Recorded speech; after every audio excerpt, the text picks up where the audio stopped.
표적만이 아니라 진리의 말씀입니다. 오늘 제목이 중요합니다. 표적만이 아니라 진리의 말씀입니다. 자, 이 제목 가지고 오늘 말씀의 은혜를 나누도록 하겠습니다. 1883년 10월에 미국의 커네티컷 주의 하트포트에서 초교파 신학생 연합수련회가 있었습니다. 여기에 뉴브런스윅 신학교 대표였던 언더우드, 그 다음에 이제 드루 신학교 대표였던 아펜젤러도 함께 이제 참석하게 되는데, 두 사람 모두 이 수련회를 통해서 해외 선교를 결단하게 됩니다. 자, 먼저 언더우드, 인도 선교를 계획하고 있었습니다. 그런데 선교지를 확정하려는 순간에 기도하는 가운데 하나님의 음성을 듣습니다. No one for Korea. How about Korea? 조선에 갈 사람이 아무도 없네. 조선 어떡하지? 자, 하나님의 음성을 듣고 선교지를 조선으로 결정합니다. 자, 이어서 아펜젤러, 일본 선교를 계획하고 있었습니다. 조상이 스위스 용병 출신이고, 당시 일본에서 이제 많은 무사들이 전도돼서 하나님께로 돌아오고 있었기 때문에 큰 관심이 가던 나라였습니다. 그런데 기숙사 룸메이트 가운데 워즈월드라는 사람이 있는데, 이 사람이 사실은 조선 선교를 놓고 준비를 하고 있었는데 개인 사정으로 가지 못하게 됩니다. 그래서 아펜젤러에게 부탁을 하게 됩니다. 나 대신 조선에 갈 수 없겠는가? 자, 결국에 언더우드와 아펜젤러 각각 하나님의 인도하심으로 선교지를 조선으로 바꾸게 됩니다. 그리고 공교롭게도 두 사람 모두 같은 날 같은 배로 우리 조선에 들어오게 됩니다. 그게 1885년 4월 5일 주일 아침이었습니다. 이때가 부활절이에요. 자, 이렇게 해서 우리나라 개신교가 시작이 됐습니다. 자, 이후에 우리나라 개신교, 세계에서도 괄목할 만한 엄청난 부흥 성장을 이루었습니다. 긍정적인 부분이 굉장히 많았습니다. 그래서 수많은 교회들과 천만 성도들이 일어난 은혜의 역사가 있었죠.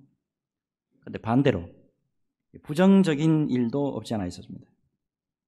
자, 그 중에 이제 오늘 본문과 관련된 건데, 부정적인 면, 이거 한 가지를 소개해 드리면 이렇습니다. 이 한국 기독교가 수적으로 가장 폭발적으로 부흥할 때가 언제냐면 1970년대하고 80년대예요. 그때 은사 운동의 일환으로 방언이 굉장히 중요한 이슈로 떠올랐어요. 특별히 이 방언을 구원받은 사람의 표적으로 보는 일련의 운동이 있었죠. 예수 믿고 구원받은 사람이라고 한다면, 반드시 방언해야 된다. 방언할 줄 알아야 된다. 이거예요. 네, 이제 문제가 열심히 사모해서 이제 방언 받기를 원합니다. 그런데 받지 못하는 사람이 나오잖아요. 당연히 방언 받지 못한 사람들요. 방언 받지 못한 사람 어때요? 시험이 들었습니다. 기도원에 방언 받으려고 인산인해를 이루었잖아요, 그때. 방언 받으러 갔는데 누구는 방언 받고 누구는 방언 받지 못했단 말이에요. 이 방언 못 받은 사람이 어떤 생각을 합니까? 나는 예수를 믿는 것 같은데, 그러면 방언 못 받았으니까 구원받은 백성이 아니네. 시험 들었습니다. 그래서 결국에는 실망과 좌절하다가 교회를 떠나는 일까지 생기게 됩니다. 여러분 잘 아시는 것처럼 방언, 그리고 여러 가지 신비적인 은사, 그리고 표적들, 하나님이 각각 사람에게 은혜대로 나눠주는 거예요.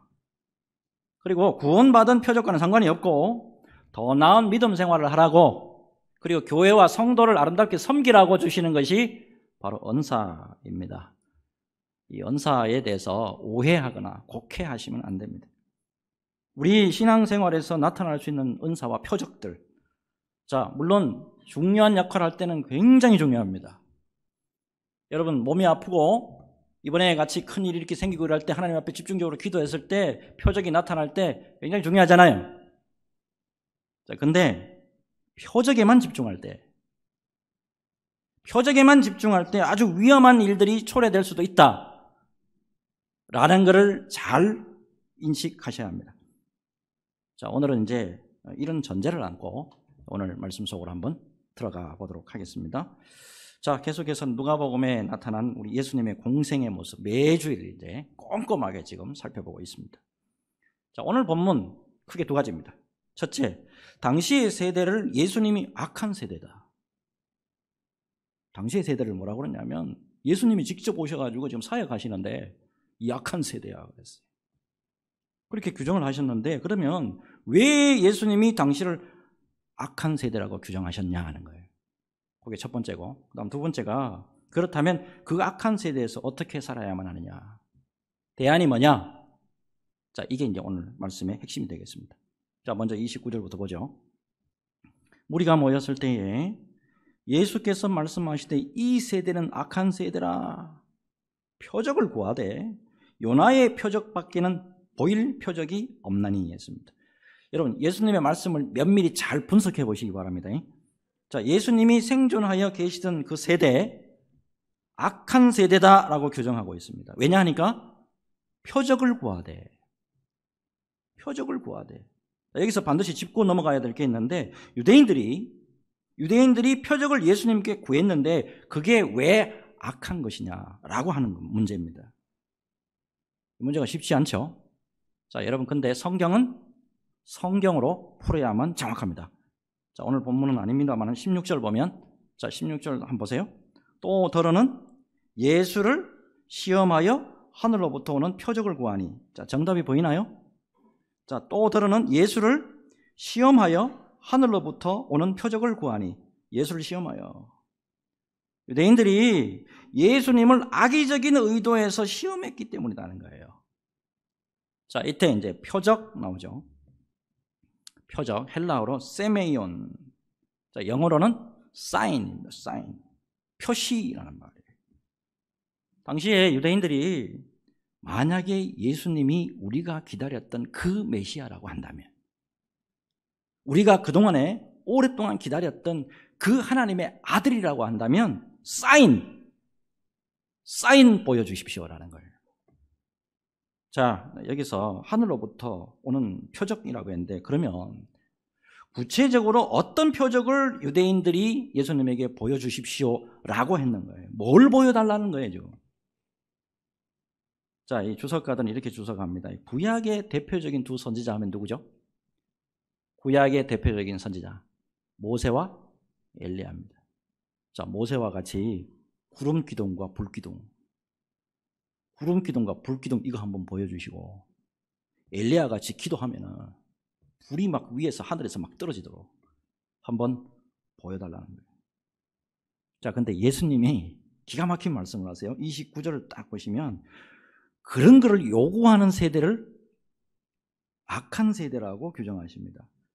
그러면서 왜 그 세대가 악한 세대인지 예를 들어서 설명을 두 가지를 주는 거예요. 자, 첫 번째 예가 뭐냐면, 자, 29절에서 30절 우리 같이 한번 읽을까요?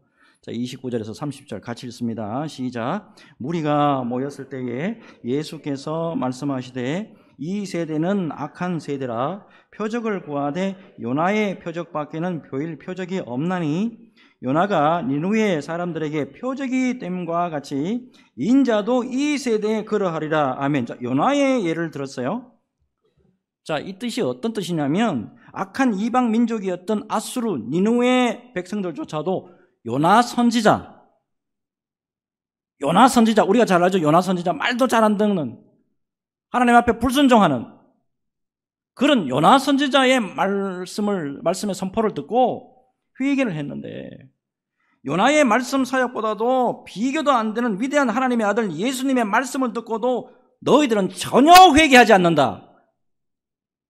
그렇기 때문에 이 세대가 바로 악한 세대라고 하는 충분한 증거가 된다 라는 말씀이에요. 참고적으로 요나가 니느웨 성에 가서 무슨 말씀을 선포했냐, 제가 여러 번 강조했죠. 요나서 3장 4절에 요나가 그 성읍에 들어가서 하루 동안 다니며 외쳐 이르되 40일이 지나면 니느웨가 무너지리라 하였더니. 여러분, 설교라는 게 말입니다, 기본적으로 공식이 있잖아요. 첫째, 도입 부분이 있잖아요. 서론 부분이. 이게 도입 없잖아요. 그 다음에 대지라는 게 있잖아요. 그죠? 첫째, 둘째, 셋째, 아니면 뭐 한 대지라도 하나 나와야 될 거 아니에요. 이것도 전혀 없고. 그 다음에 비유 전혀 없습니다. 예화 전혀 없습니다. 성경 구절 인용하는 거 몇 장 성경 구절 인용하는 거 전혀 없습니다. 단순하죠. 40일이 지나면 니느웨 망합니다. 이거예요. 여기 다 합니다. 그런데 니느웨 사람들이 그 말씀 하나 듣고 회개했다 이 말이에요. 자, 사실상 요나는 예수님의 예표와 모형에 불과한 사람이잖아요. 예수님의 예표와 모형에 불과한 사람이 외쳐도 그렇게 됐는데 실체가 어찌 않냐는 거예요. 실체이신 하나님이 인카네이션, 성육신이 돼서 이 땅에 오셔서 회개하라 천국이 가까워왔느니라 말씀을 전했는데도 불구하고 너희들 눈도 끔찍하지 않았다 라는 겁니다. 자, 이에 당시의 세대가 악하다는 이유 두 가지, 두 번째 또 말씀이 또 이어지죠. 31절. 자, 신방 때에 남방 여왕이 일어나 이 세대의 사람을 정죄하리니 이는 그가 솔로몬의 지혜로운 말을 들으려고 땅끝에서 왔음이거니와 솔로몬보다 더 큰 이가 여기 있으며. 자, 하나님을 전혀 모르는 남방 여인입니다. 남방 여인이, 자, 우리가 많이 들어봤는데, 자, 스바 여왕 많이 들어봤죠? 이 스바, 특별히 남방이 어디냐면 지금의 예멘입니다. 예멘 하면 잘 모르실 텐데 사우디아라비아 이렇게 장화처럼 생긴 지도 있잖아요. 사우디아라비아 그 맨 밑바닥에 있는 나라가 예멘이에요. 그 당시에 땅끝이라고 하는 나라에서 이 솔로몬의 지혜를 사모해서 여기까지 왔다 이 말이에요. 누가? 스바 여왕. 근데 솔로몬보다도 더 큰 예수님의 지혜와 능력의 말씀에도 너희들은 아무 반응이 없었잖아. 너희들 회개는 그냥 오히려 하나님의 권위에 도전하고 악의적인 마음을 가지고 너희들 시험까지 하고자 했잖아요. 라고 하는 지적입니다. 자, 그렇게 하시면서 31절과 32절에 이제 말씀을 하시는데 여러분 반복되는 걸 한번 찾아보세요. 자, 31절과 32절 반복되는 말씀이 있습니다. 같이 읽습니다. 시작. 신방 때에 남방 여왕이 일어나 이 세대의 사람을 정죄하리니 이는 그가 솔로몬의 지혜로운 말을 들으려고 땅끝에서 왔음이거니와 솔로몬보다 더 큰 이가 여기 있으며 심판 때에 니느웨 사람들이 일어나 이 세대의 사람을 정죄하리니 이는 그들이 요나의 전도를 듣고 회개하였음이니와 요나보다 더 큰 이가 여기 있느니라. 아멘. 자, 반복되는 게 뭐죠? 정죄하리니 니느웨 사람들하고 그 다음에 남방 여왕이 심판 때 유대인 너희들을 불신적 그 반응을 보면서 너희들이 정죄를 할 거야. 그들이 그만큼 너희들의 세대가 악한 세대라는 것을 깨달아야 돼 라고 하는 말씀입니다. 자, 여기까지 좀 말씀이 좀 지리했죠. 자, 그렇다면 여러분 예수님이 하나님의 아들이시요 메시아라는 것을 나타내는 진정한 표적은 무엇인가 하는 거예요. 여러분 예수님이 진정으로 우리가 믿는 하나님의 아들이고 메시아라고 하는 표적이 뭡니까? 예? 병 낫게 하고 귀신 쫓아내고 그동안 우리 말씀 쫙 봤잖아요. 병 낫게 하고 귀신 쫓아내고 죽은 사람 살리고 물 위로 걸어오시고 제자들 보는 데 앞에서 영광스러운 모습으로 변하는 게 이게 표적입니까? 오늘 본문에서 두 가지를 말씀하잖아요. 첫째 뭐냐면 앞에서 행했던 이 모든 것을 가능하게 했던 그분의 말씀의 능력, 그게 표적이고, 두 번째 뭐냐면 모든 사람들이 상상도 하지 못했던 죽었다가 다시 살아나는 부활사건, 이게 진정으로 예수님께서 보여주시고야 했던 표적이다 이 말이에요. 근데 유대인들 뭐예요? 자꾸 딴 거 보여달래. 그거 말고요, 딴 거 보여주세요. 왜 그렇죠 이 사람들? 구약적인 사고가 머리털에 확 박혀 있는 거예요. 그래서 구약의 제사장들, 구약의 선지자들, 구약의 유명한 왕들이 행했던 그 표적 오늘날에도 똑같이 보여주세요 라는 겁니다. 자, 근데 예수님이 뭐라고 말씀하시냐면 하나님의 능력 있는 말씀과 부활의 표적 외에는 다른 표적 필요 없다 라고 지금 말씀하고 있고, 이런 표적 위에 다른 표적을 구하는 세대가 바로 정죄받을 수가 없는 거야. 정죄받을 수밖에 없는 거야. 이렇게 지금 말씀하고 있습니다. 자, 여러분 오늘날의 우리 현 세대로 한번 돌아가 봅시다. 우리 불신자들, 예수 안 믿는 분들, 하나님을 안 믿는 분들하고 대화를 한번 해봅시다. 좀 믿으라고 그러고 교회에 좀 나오라고 좀 이렇게 할 때 주로 뭐라고 말하죠? 하나님 한번 보여줘봐. 천국 한번 보여줘봐. 하나님이 살아계시다고? 예수님이 살아계시다고? 성령님이 살아계시다고? 한번 보여줘봐. 그러면 내가 믿을게. 그러면 내가 믿어줄게. 그러면 내가 교회 한번 와줄게. 이러잖아요. 기가 막히죠? 자, 또 다른 그룹을 하나 더 생각해야 됩니다. 이번에는 좀 더 심각한 건데, 이단의 종교를 따르는 무리들인데 최근에 한국 교회를 어지럽히는 이단들이죠. 여러분, 이곳에 있는 사람들 거의 같은 공통점이 뭐냐면 오늘 이 성경에서 말씀하시는 말씀의 능력과 부활, 이게 표적이 아니에요. 예수 그리스도의 말씀의 능력, 이것과 부활이 이게 표적이 아니고 자기들만 가지고 있는 뭔가 특별한 영적인 표적들과 진리, 이적과 기사들, 이거를 자랑한단 말이에요. 근데 중요한 거는 그거를 예수님이 정죄하셨다는 겁니다. 여러분, 우리가 지금 잘 알고 있는 T모 교회 있죠. T모, 통모 교회 있잖아요. 그 다음에 J모 교회 있죠. 그 다음에 S모 교회 있죠. 신모 교회. 자, 여러분, 이런 이단들요, 여러분 만만히 보시는데 안에 들어가 봤습니다. 제가 JMS라고 하는 데는 직접 들어가 봤습니다. 한 6개월간 내가 왔다 갔다 해봤어요. 친구 때문에. 세상에 그 안에 방언합니다. 예언도 하고 투시도 합니다. 사람 속 다 들어버립니다. 옛날 과거에 무슨 죄 지었는가까지 다 들춰내가지고 회개하시고 그런다고. 거기서 깨집니다, 사람들이. 놀랍죠? 그런데 여러분, 이거를 잘 이해를 하셔야 됩니다. 자, 이런 모든 것이 성령의 역사냐는 거예요. 여러분, 성령의 역사 구분 어떻게 하죠? 방언하고 예언하고 우리도 합니다. 그죠? 어떻게 구분하는 거예요? 고린도전서 12장 3절 같이 읽겠습니다. 고린도전서 12장 3절 같이 읽습니다. 시작. 그러므로 내가 너희에게 알리노니 하나님의 영으로 말하는 자는 누구든지 예수를 저주할 자라 하지 아니하고 또 성령으로 아니하고는 누구든지 예수를 주시라 할 수 없느니라. 아멘. 자, 성령의 역사를 행한다면 반드시 예수님을 누구라고 고백해야 됩니까? 주라고 고백을 해야 됩니다. 그런데 겉으로는 예수님을 주라고 하지만은 실상은 자기가 또 다른 보혜사다, 또 다른 나는 재림주다, 예수 이름으로 기도해서 잘 안 되거들랑 내 이름으로 기도해봐라 라고 했을 때 과연 그게 성령의 역사냐 하는 겁니다. 그럼 특별히 말세에 비상한 표적들과 이적과 기사들을 나타내는 자들이 분명히 나타난다. 예수님이 말씀하신 곳이 있습니다. 마태복음 24장 23절에서 25절입니다. 잘 한번 보세요. 그때 사람이 너희에게 말하되 보라, 그리스도가 여기 있다 혹은 저기 있다 하여도 믿지 말라. 거짓 그리스도들과 거짓 선지자들이 일어나 큰 표적과 기사를 보여 할 수만 있으면 택하신 자들도 미혹하리라.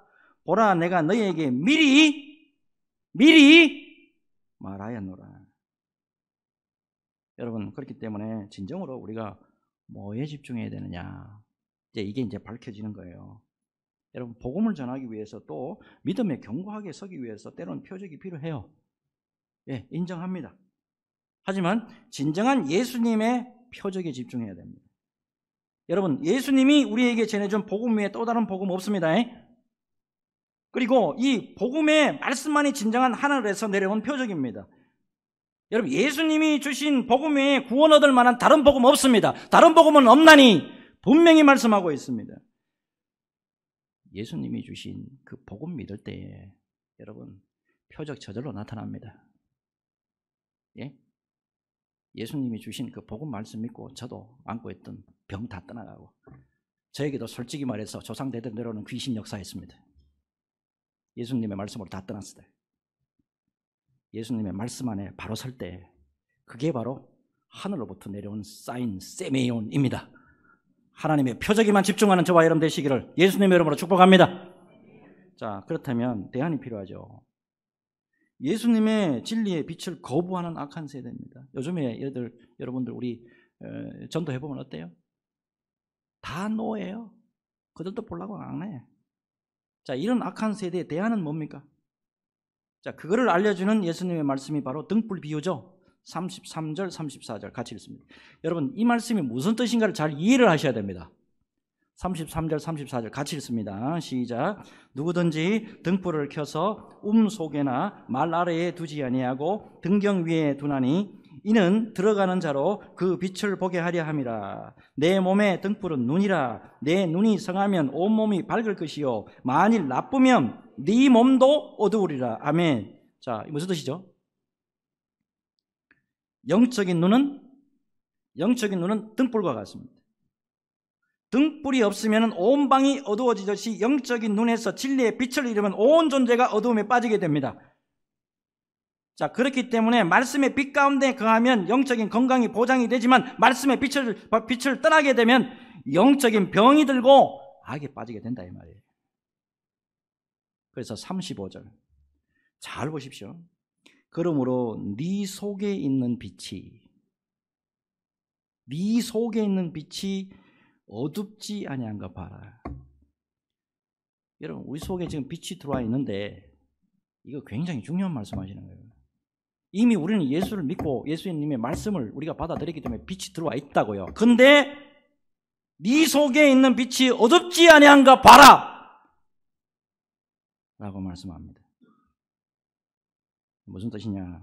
하나님의 진리의 빛 가운데 거할 때만이, 하나님의 진리의 강력한 이 빛 가운데 거할 때만이 악한 세대에서 벗어나서 영적인 건강한 세대가 된다는 뜻이고요.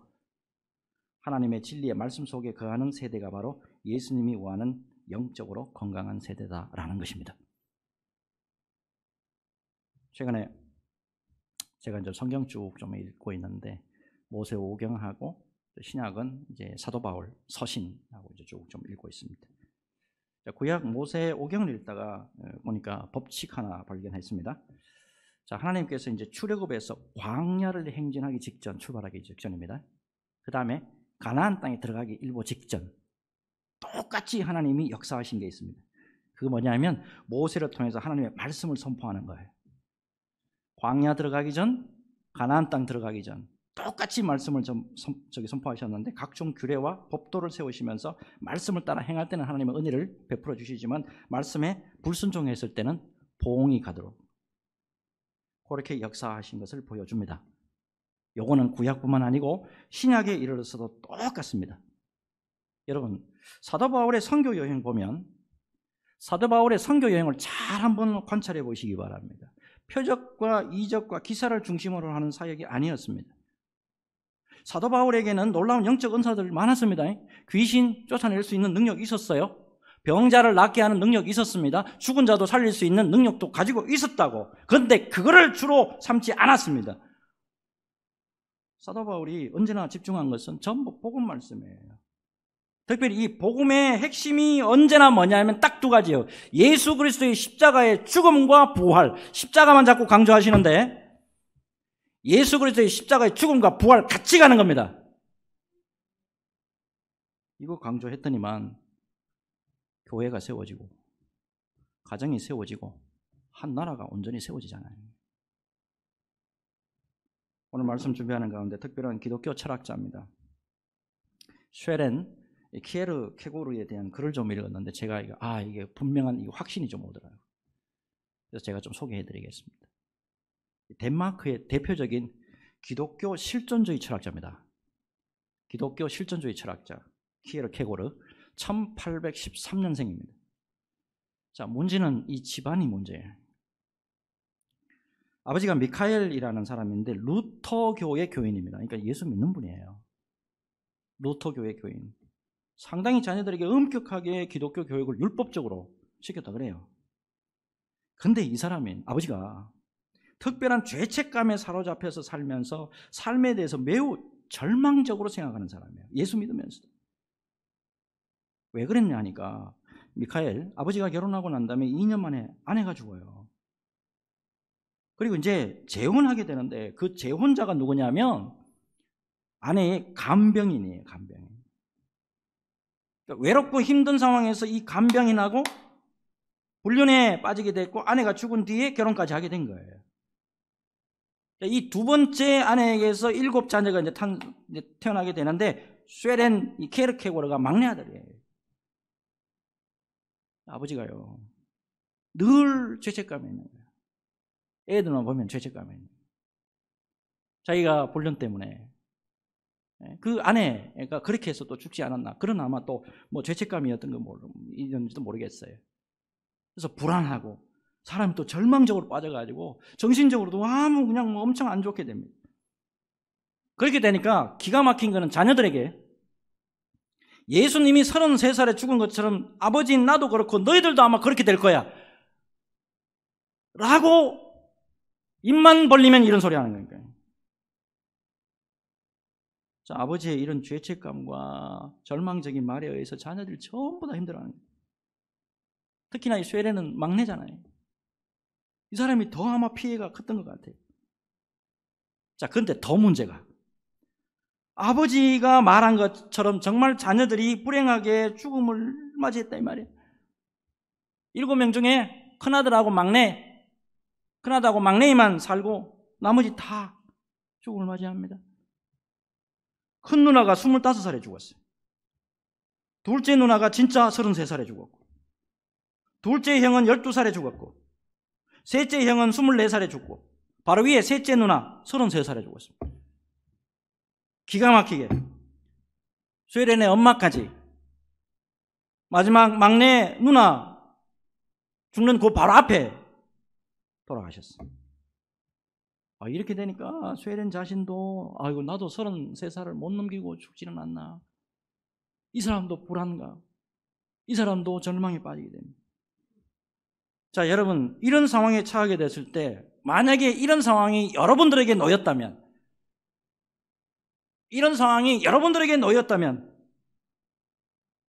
뭐를 붙잡겠습니까? 놀랍게도 쉐렌요 신학 공부를 합니다. 자, 신학 공부를 하면서 아버지로부터 늘 들었던 그 절망이라는 것이 바로 죽음에 이르는 병이구나, 이거를 깨닫습니다. 그래서 그 유명한 책을 쓰잖아요. 죽음에 이르는 병. 이게 아버지 때문에 크게 깨닫고 예수 믿고 크게 깨닫고 이 책을 쓰게 된 거예요. 자, 근데 이 쉐레는 이 죽음에 이르는 병인 절망을 어떻게 이길 수 있느냐? 해답을 우리에게 제시해 줍니다. 기가 막힌 해답이에요. 절망은 인간을 죽음에 이르게 한다. 그런데 이 절망을 이길 힘은 희망이 아니고 곧 믿음이다.